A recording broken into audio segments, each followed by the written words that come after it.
Show. I'm your host, Melissa Hull, and today my guest is a good friend of mine from Japan, Kaz. Hi Melissa, I'm really glad to see you again, and again, it's my pleasure to see you, and also I'm really honored that you invited me to your show.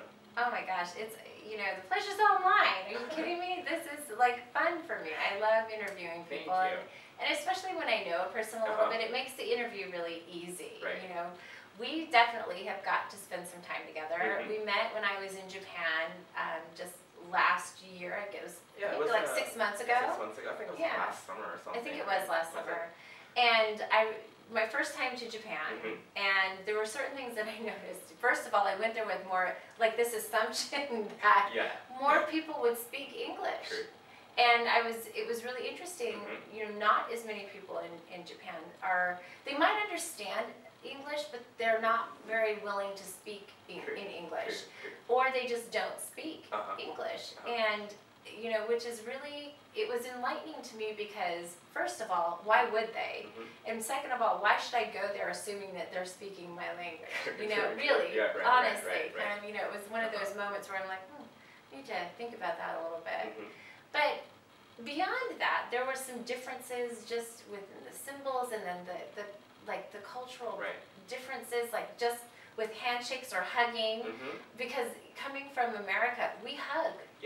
Especially when you get to know someone a little bit, maybe not initially, it's handshakes, but once you have spent some time with someone, it's very common for men to hug men and women to hug women and for women to hug men outside of your family relationships. But in the Japanese culture, that's not something that's routinely done. Yes, Melissa, as you said, I'll see if it's like a Japanese person and let's say a person from Western culture, I think hugging is totally fine. So, I hope the Western people who's watching this channel, I hope, they don't think, oh, I'm in Japan, I can't hug. No, please don't think in that way. However, I think it's really rare to see Japanese people greeting someone, hugging each other, because hugging is not in the gesture of greeting in the traditional Japanese culture. That is more in like an affectionate way, showing love, but more in like a romantic way. So I'll say a regular bow, not like a full-blown bow like you see in a stereotypical movie, but like a regular casual bow, and a handshake will be like more applicable greetings between friends or even family.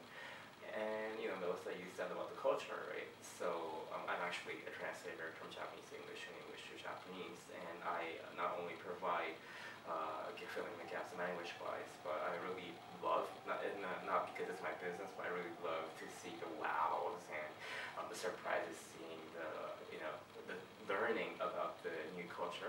I'm sure that you encounter new culture here in Japan, right? So when people actually find that out, they are able to dive deeper into the country's core part, I should say.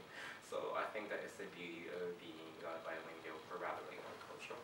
I think that's very true, and as an international speaker, we rely heavily on our translators. And you can have a translator that really cares, and then you can have somebody who just doesn't really care. And it makes a huge difference in not only the quality of the translation, but also the connection that you can form with the people that are there in the audience. So how is it, what is your approach to translating? My translation.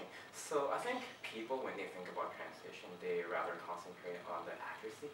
But yes, of course, it is important to be accurate, but rather than being accurate, I think the most important part is to actually to be connected, and secondly, to be able to transmit the same energy. Yes. So let's say if you're sad, I can't be like, I'm sad, right? That would be really weird. But you're right. That doesn't, even with you saying it right now, it just feels weird. It feels awkward, right? It does feel awkward. And then thirdly, which I think is a fun part, is about the nuance. And when I'm saying about nuance, it can be about the images, or it can be about the phrases, or it can be about the proverbs. For instance, can I give you an example? Please. Okay. So in Japan, there is a saying, or I should say like a phrase about like a gathering, or if it's like a very close kind of relationship, you'll say like nabe o kakomu, which means literally translates into eating a hot pot together. But if I say that to as a translation, if I literally translate that, you wouldn't understand the image, right? No. So in one of my clients, there was a design firm, but I was doing a board members meeting, and I was translating at that point. And then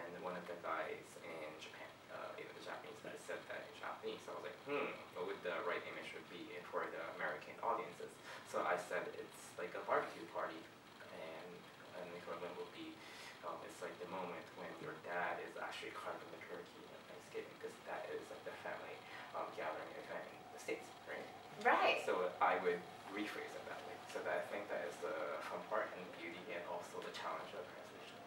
You know, it's really interesting that you have to be somewhat familiar, like really familiar with both cultures in order to really be able to articulate those types of, euphemisms and draw those different analogies between the cultures. So it's a gift that you have, and something that you do with such exuberance and joy. It's always fun to work with you. But as an international speaker, without you, I couldn't work. I wouldn't be able to work effectively in Japan, without a great translator.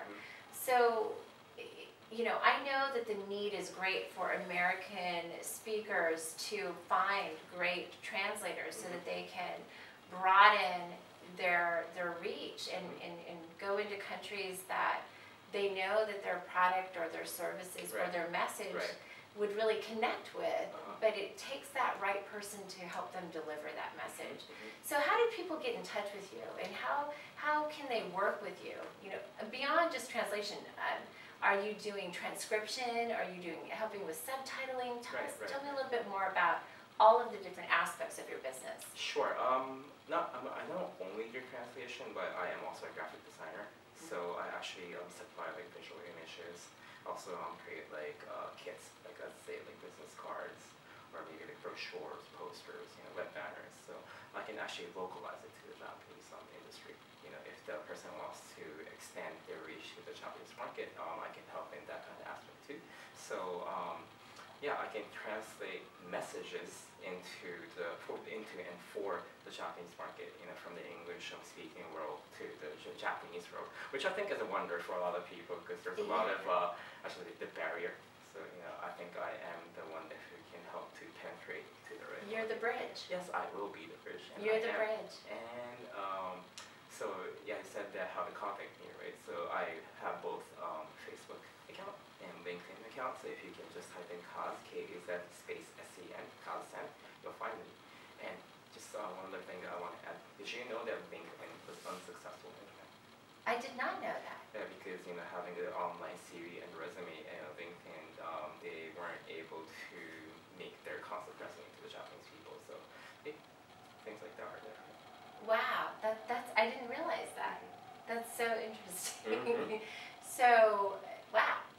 We have these conversations and you kind of blow my mind. I'm sitting here like, really, it didn't work in the Japanese culture. But I do understand, and I hear what you're saying. It's just another example of how, different the cultures can be, but how similar they still are at the same time, because Facebook is something that's quite popular in the Japanese culture, and it's wildly popular in the US. So it's interesting to me that a slightly different platform can be still very popular in one country and not well received in the other.